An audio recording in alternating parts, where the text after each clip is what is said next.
Hey y'all, welcome back to Daydream Manor Flower Farm. If you're new here and this is your first time joining us, first of all, thank you for being here. It means a lot to me that you took the time to find my video, and hopefully you'll stick around till the end.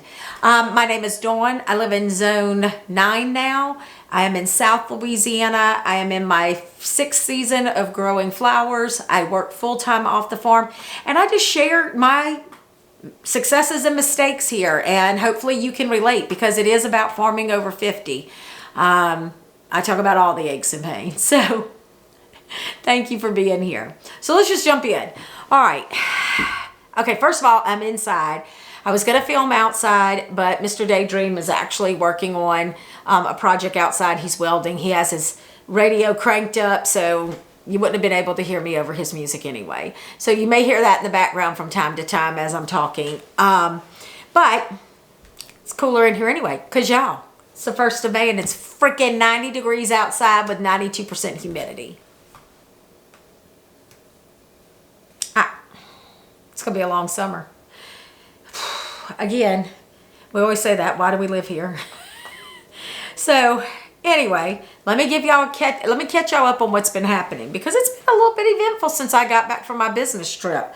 And y'all, I still feel like I've been home over a week now, and it's still, I don't know, I'm still just trying to play catch up. Y'all know how that goes, right? Like, I am set in a routine because I am fortunate enough to work a hybrid job where I work at home, I can work at the site, but yeah, I still am just a creature of routine, and so that gets thrown off when I am on business travel. So I'm just trying to get back into the swing of it. But anyway, so here's what's happening. First of all, I am in bug Jumanji hell.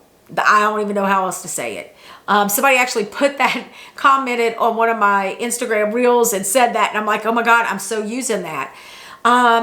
Bugs are unbelievable right now. So I had the caterpillar issue, which I shared with y'all, and that was a nightmare. So now I also have encountering, oh my gosh, why can't I think? See, again, this is another symptom of farming over 50. So y'all, if you're new, you're just gonna have to bear with me because sometimes words are hard. I have aphids. I found some on my newly planted mums, so I am treating those.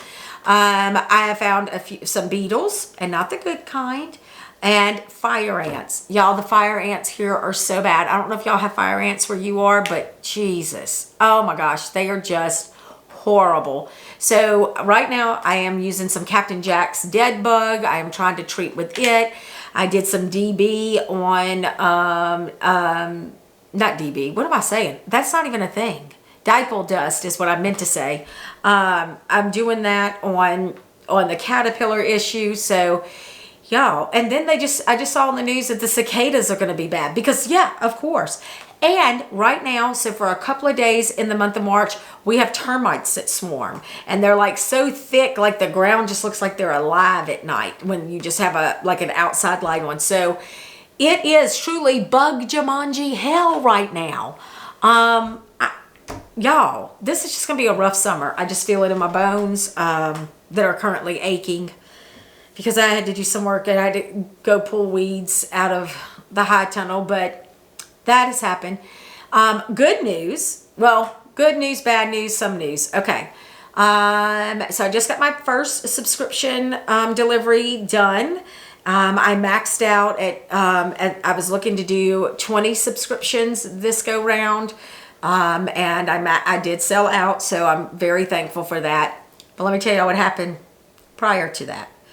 So I had cut my lilies, y'all. Oh, I am in love with growing lilies in crates. I'm just going to say, I am in love. I don't know if y'all can hear that or not. He just kicked up his music. So we'll just have some good music in the background. If you're a Gen Xer, you'll love this music. Okay. I cut my lilies. I put them in my cooler. And I start to get everything kind of ready, get my vases, all that stuff ready. And I got up the next morning and I walked into the stem shed, and the front of my cooler was just full of condensation. And I'm like, I know it's hot and humid, but this doesn't look right. So Mr. Daydream just happened to be outside as well, and he walked in and he was like, uh-oh. He opened it. It was not cooling. Y'all, I just kind of just stood there and just shook my head. I'm like, okay, now what? So he got his tools out. Y'all know that's what he does. He's an electrician for a living. He has his license to do all of that stuff with refrigeration, all the stuff. So he was like, well, let me just see if I can fix it. And, I'm just sitting here thinking, I've got all these flowers in here for these subscriptions.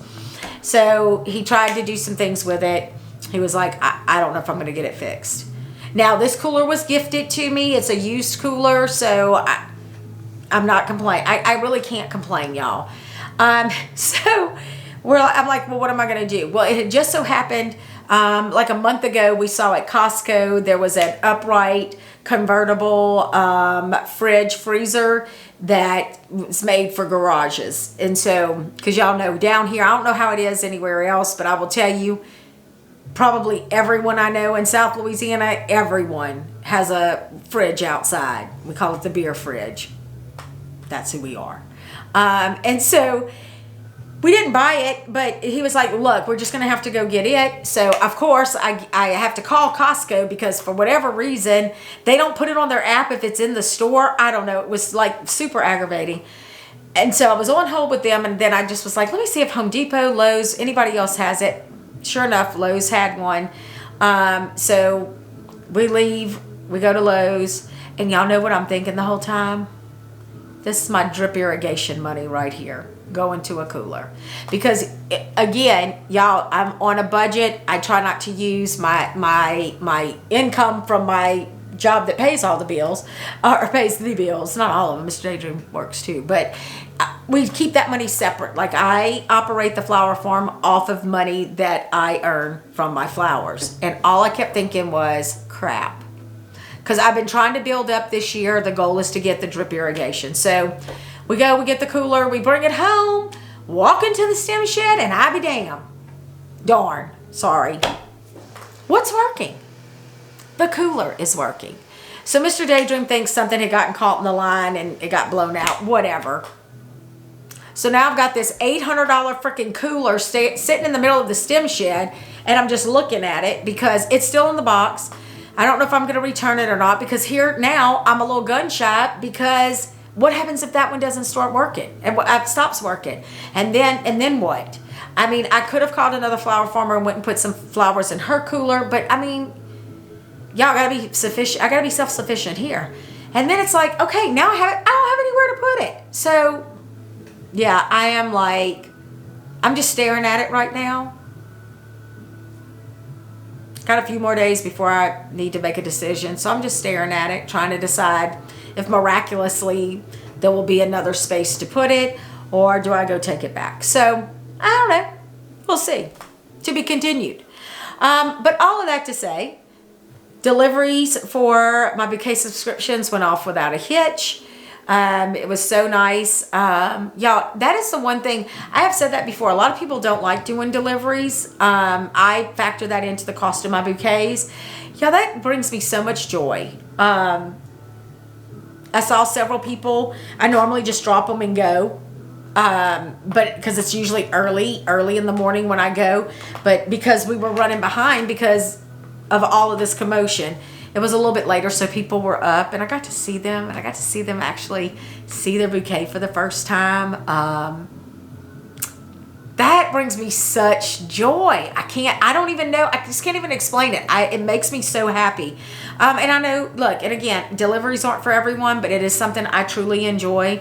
I can leave my house early on a Sunday morning, and it usually takes me about 2.5 hours to do all of my deliveries. And I go pretty far out from where I am. I say that everything's about in a 30-mile radius. But 20 deliveries in about 2.5 hours is not bad. And it's quiet. There's no traffic. Because when I say I leave early, it's like 6 a.m. I leave. And so I go drop. But this time it was a little bit later. And I have another lady who is on my in my deliveries. Her grandson actually purchases 4 subscriptions every time I offer them. He gets one for his wife, one for his mom, one for his stepmom, and one for his grandmother. And I knew his grandmother had been ill, so when I dropped him off her in-home nurse was there. She was actually standing outside, and I told her I was delivering flowers, and she took them, and I asked how she was doing, and she said she was doing much better, and that she said, I cannot wait. She knew these flowers were coming, and she was so excited for them. So, y'all, it's things like that. You know, I've said it before. One of the reasons why I wanted to do flowers as I'm coming towards the end of my professional career is I've had to deal with the public and with people for 30 years, right? And I wanted to do something that I don't think mean people do, and that's buy flowers.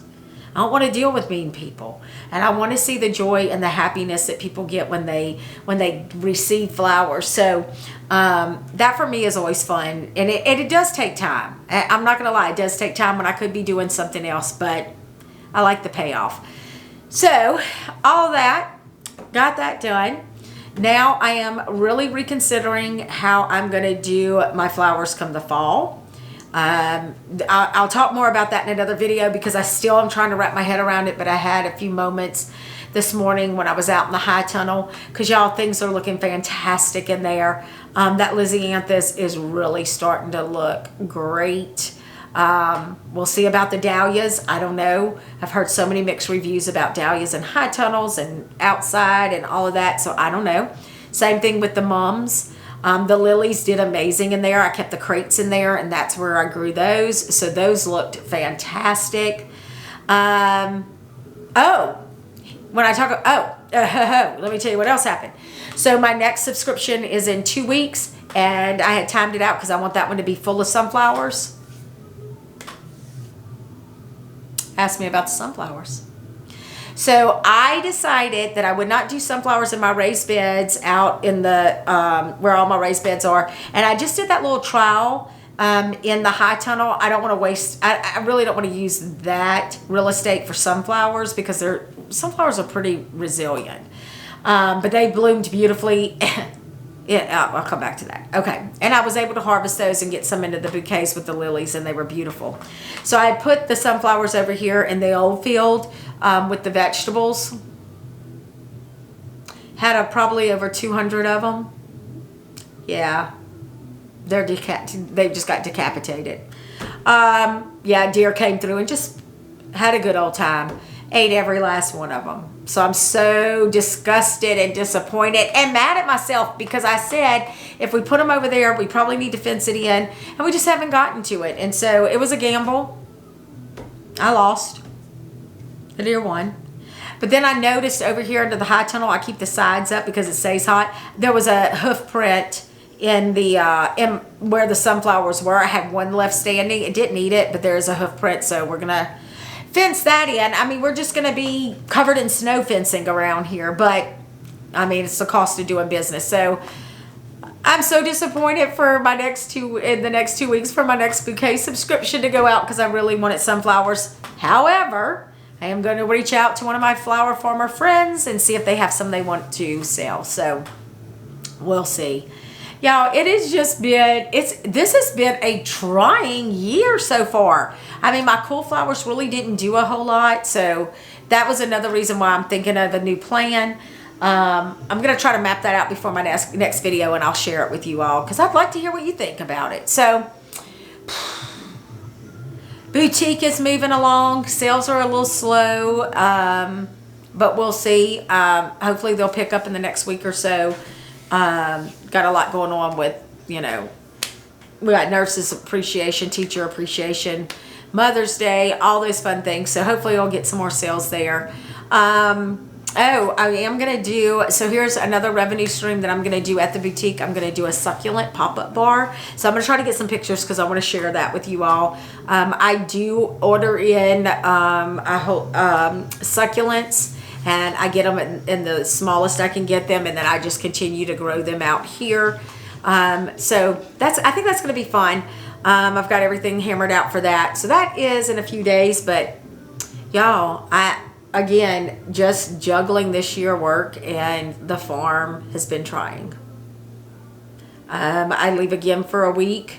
I'm not going out of the country this time. I'm just going up north where it's cooler for work for a week. So that won't be as hard of a trip, but it's still away from the farm in May. And for us in South Louisiana, May is the month. So, and then I'm going to get confirmation on out of the country again in June. So I'm just got to figure it out, right? Like, again, this was my decision to start the flower farm. And that's something I want to really, you know, make sure if you are new to flower farming and you are working a full-time job, take those things into consideration.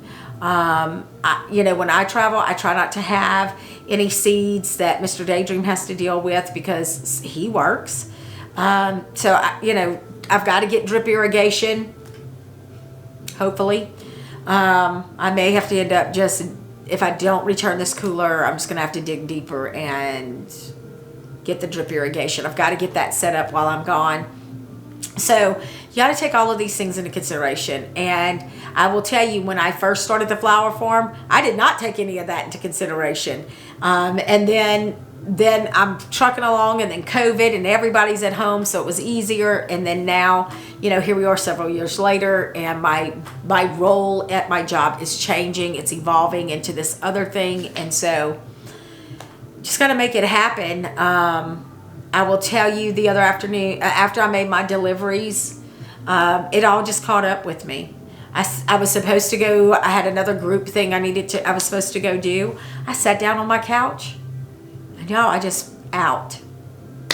Mr. Daydream was like, "You were snoring." And I was like, "What?" And I was like, "Do I do that normally?" And he's like, "No." He said, "You were just out." So it just all caught up with me. So here's your PSA. Y'all know we end up being PSA. I do a PSA. This is your reminder to take care of yourself. Whatever that looks like for you. Getting a good night's sleep. Eating healthy. Getting enough water in. Taking vitamins. Exercise. Whatever that looks like for you. Flower farming is a physical job. And I think a lot of times people get into flower farming because it is beautiful. Or at least that's what Instagram looks like. Y'all know my saying, we ain't frolicking through flowers over here. Well, hell, I can't even frolic through a flower because the daggum deer ate them. So there's that. But flower farming is very physical. And I'm going to talk about, because y'all know this channel is about being over 50. The older we get, the harder it is to bounce back. Look, I'm going to put it out there. It is harder. It gets harder and harder every year for me to bounce back. After travel, or even after being outside, just weeding, it just gets harder to bounce back. So please take care of yourself, however that looks for you. All right, I am going to go now, and I guess I'm going to start some more freaking sunflowers. Gosh, I'm so mad about that. But on the next video, let's talk about, I'm going to try to get that hammered out, what I kind of want the field to look like, the tunnel to look like, and about taking the month of August off. So trying to get some planning done. Anyway, thank you all for being here. This does lift my spirits. It gives me an opportunity just to share what's going on. So thank you all for being here, for liking and subscribing and all of those fun things. I'm loving building this community. I feel like y'all, some of y'all, I feel like I know personally. I mean, we just go back and forth in the comments. So thank you for that. All right. Let's get busy, folks. I hope y'all are having a good grow season. If you haven't started yet, I feel like y'all are all probably getting pretty close to starting, especially you all in the colder zone. So here's to a good grow season.